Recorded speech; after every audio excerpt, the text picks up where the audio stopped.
बारामतीतल्या त्या 29 गावांमध्ये वातावरण फिरलंय। सुनेत्रा पवारांचाही डाऊट खरा ठरतोय। पवारांनी तेच लोक आता फोडलेत। ज्या बारामतीत अजित पवार फक्त पहिल्या आणि शेवटच्या दिवशी यायचे आणि लाखांचे लीड घेऊन समोरच्याचे डिपॉझिट जप्त करायचे, त्या बारामतीत मुख्यमंत्री फडणवीस, गोपीचंद पडळकर, गडकरी, रवींद्र चव्हाण, चंद्रशेखर बावनकुळे, विनोद तावडे असे ढिगभर नेते प्रचारासाठी येणार आहेत। ज्या बारामतीत पवारांनी उमेदवार न देऊन काँग्रेसने माघार घेतलेली असताना तळ ठोकून प्रचार करण्याची वेळ आली आहे, त्या बारामतीत सुनेत्रा पवारांना आधीच डाऊट आला होता की घोळ नेमकी कोणी आणि कसा केला। अजित पवारांचा अपघात की घातपात? सुनेत्रा काकी गप्प। मोबाईल सापडतो आणि ब्लॅक बॉक्स जळतो, पार्थ पवार गप्प। बारामतीत दादांची FIR घेतली जात नाही, अख्खी बारामती पाहते आणि सरकार गप्प। 2 महिन्यात सगळा विषय हाताबाहेर निघून गेला। अजित पवारांच्या काळात मिनिमल बारामती प्लस मॅक्झिमम राज्य ही रणनीती होती। आता बारामती केंद्रित प्लस भावनिक एकीकरण ही सुनेत्रा पवारांची रणनीती। सुनेत्रा पवारांनी प्रचाराचा शुभारंभ कन्हेरी गावामध्ये मंदिरात नारळ फोडून केला। गावांचा पाणी प्रश्न, जवळपास 33 गावांचा पाणी प्रश्न सुटलेला नाहीये। अजित पवारांनी 2024च्या विधानसभा निवडणुकीत बारामतीतल्या त्या 29 गावात पदयात्रा आणि सभा घेतल्या। त्याच दरम्यान दिवाळीही होती। 3 दिवस बारामतीत पवारांनी म्हणजे अजित पवारांनी तळ ठोकला होता। बारामतीतला प्रचार फिरतोय हा डाऊट अजित पवारांना मागच्याच विधानसभेला आलता, पण अजित पवारांनी ते मॅनेज केलं। यावेळी मात्र फॅक्टर पूर्ण बदलला। ही जागा अजित पवार यांच्या 8व्या टर्म मधून रिक्त झाली। बारामती हा पवार कुटुंबाचा गड। सुनेत्रा पवार यांना स्वतः तळागाळातील मतदारांशी थेट संपर्क करावा लागतो, जेणेकरून अजित पवारांचा वारसा मी पुढे चालवते हा संदेश घराघरात पोहोचेल। ही वेळ आली कारण 2 महिन्यामध्ये मतदार आणि 8व्या टर्म पर्यंत अजित पवारांना घेऊन जाणाऱ्या पवारांना विश्वासात घेतलं नाही, हे बारामतीला खटकलं। किमान 10 दिवस गावाची वेस सोडली जात नाही। तिथे 3ऱ्याच दिवशी सुनेत्रा पवार शपथविधीला पोहोचल्या। तुम्ही सुख दुःख पाळलं नाही तर आमच्याकडून सहानुभूतीची अपेक्षा का ठेवता, अशी एक चीड बारामतीकरांच्या मनात आहे आणि हाच सर्वे होता म्हणून ही निवडणूक बिनविरोध करण्यासाठी आटापिटा सुरू होता। मात्र ही बारामतीची निवडणूक बिनविरोध झाली नाही। पहिले सगळे खेळ डावपेच इथे गंडलेले दिसतात। शरद पवार प्रचारासाठी येणार का? आम्ही उमेदवार दिला नाही, तेच खूप झालं हा मेसेज शरद पवारांनी दिला। कुठलीही निवडणूक म्हणून लढवायची असती, ती बिनविरोध होणार नसते, हा मेसेज सुनेत्रा पवारांपर्यंत पोहोचवला। काँग्रेसचा उमेदवार फक्त आपल्या शब्दावरती माघार घेऊ शकतो हे शरद पवारांना समजल्यानंतर तो उमेदवार माघार घेण्यासाठी सुद्धा शरद पवारांनीच प्रयत्न केले आणि तेव्हा काँग्रेसने आपला उमेदवार मागे घेतला। माझा फोटो कुठल्याही अजित पवार गटाच्या बॅनरवरती नको असं शरद पवारांनी स्पष्ट सांगितलं। मात्र तरीही सुनेत्रा पवारांना बारामतीत प्रचार करताना शरद पवारांचा फोटो हा घ्यावाच लागतोय। हे समजून घेण्यासाठी 2024ची टाइमलाईन समजून घेणं गरजेचं आहे। अजित पवार विरुद्ध युगेंद्र पवार अशा पद्धतीचा सामना बारामतीमध्ये झाला। पहिल्या दिवशी म्हणजे उमेदवारी अर्ज दाखल करण्याच्या दिवशी आणि शेवटच्या दिवशीच बारामतीत सभा घ्यायची हा आतापर्यंत अजित पवारांच्या राजकारणाचा आणि प्रचाराचा पॅटर्न होता। मात्र 2024ची निवडणूक अपवाद ठरली। 29 गावांमध्ये पदयात्रा काढल्या गेल्या, छोट्या मोठ्या सभा घेतल्या गेल्या, बैठका लावल्या गेल्या, कार्यकर्त्यांना पुन्हा एकजूट केलं गेलं, आश्वासनं दिली गेली। 23 गावांचा पाणी प्रश्न सोडू असं 2024लाही सांगितलं गेलं आणि आता 2026लाही सुनेत्रा पवार सांगतायत। ही सगळी वेळ आली होती कारण त्या 29 गावांमध्ये वातावरण फिरतंय याची माहिती अजित पवारांना मिळाली होती। आता ही नेमकी गावं कोणती आहेत तीही समजून घेऊयात। शिरसुफळ, सुपे, मोरगाव, सोमेश्वर अशा अनेक गावांमध्ये प्रचारानिमित्त 2024ला अजित पवारांना सभा घ्याव्या लागल्या होत्या। जवळपास 59 गावांचे गावभेट दौरे अजित पवारांना करण्याची वेळ 2024ला चालती कारण अजित पवारांना मेसेज मिळाला होता की वातावरण आपल्या विरोधात फिरतंय। मात्र ते अजित पवारांनी त्यावेळी मॅनेज करून घेतलं होतं। आता अजित पवारांच्या अब्सेंटीमध्ये सुनेत्रा पवार, पार्थ पवार, जय पवार ह्या बारामतीतील प्रचार सांभाळायचे। त्यामुळे त्यांना पुरेपूर माहिती आहे की अजित पवारांच्या विरोधात वातावरण नेमकं कोणत्या गावांमध्ये होतं आणि विशेष करून ते 29 गावच घात करतील अशा चर्चा आता व्हायला सुरुवात झाली।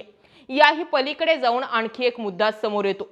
मला सांगा, सुनेत्रा पवारांना अर्थमंत्री म्हणून शपथ कधी दिली जाणार आहे? अर्थमंत्रीपद सुनेत्रा पवारांना दिलं गेलं नाही, कारण तोंडावरतीच अधिवेशन होतं आणि राज्याचा अर्थसंकल्प मांडायचा होता. सुनेत्रा पवारांना तो लगेचच्या लगेच शक्य झाला नसता, म्हणून तात्पुरती जबाबदारी ही देवेंद्र फडणवीस यांनी सांभाळली होती. आता अधिवेशनही होऊन गेलंय. मग जी जागा अजित पवारांची जागा सुनेत्रा पवारांना देण्यासाठी उपमुख्यमंत्री पद दिलं, राष्ट्रीय अध्यक्ष त्यांना केलं, गटनेते पद दिलं गेलं, या सगळ्या जबाबदाऱ्या सुनेत्रा पवारांना दिल्या, तर अजित पवारांकडे असणारं अर्थ खातं अजूनही सुनेत्रा पवारांकडे का दिलं गेलं नाही, हा प्रश्न विचारावा नाही का?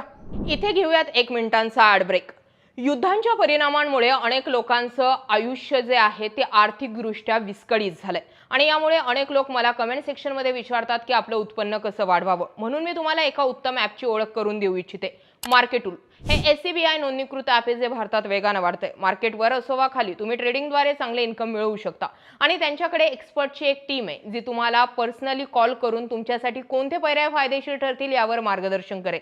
चला पाहूयात याचा वापर कसा करायचा. मी येथे एक पिन टाकून लॉग इन केलंय. फक्त फॉलो ट्रेंडवर क्लिक करा. हे तुम्हाला बाजारातील फायदेशीर ट्रेंड दाखवतं जे तुम्ही फक्त एका क्लिकने फॉलो करू शकता. होय, तुम्ही येथे अगदी कमी गुंतवणुकीच्या रकमेने ट्रेडिंग सुरू करू शकता, तर इतर ॲप्सवर तुम्हाला गुंतवणुकीसाठी 3 पट अधिक पैशांची गरज असते. यात एक इनबिल्ट स्टॉप लॉस फीचर देखील आहे जे तुम्हाला नुकसानीपासून वाचवतं. जेव्हा एखादा ट्रेड तोट्याच्या पातळीवर पोहोचतो तेव्हा तुम्हाला जास्त नुकसान होऊ नये म्हणून तो ट्रेड आपोआप थांबवला जातो आणि त्यांचे ब्रोकरेज देखील या क्षेत्रातील सर्वात कमी ब्रोकरेजपैकी एक आहे. बघा, नफा ट्रेंडनुसार वाढत होता. मी स्टॉप ट्रेंडवर क्लिक केलं आणि बस झालं. इतक्या कमी वेळामध्ये 1306 चा नफा बुक केला. तुम्ही ही संपूर्ण सुविधा 99 रुपयांमध्ये लाईफ टाइम वापरू शकता.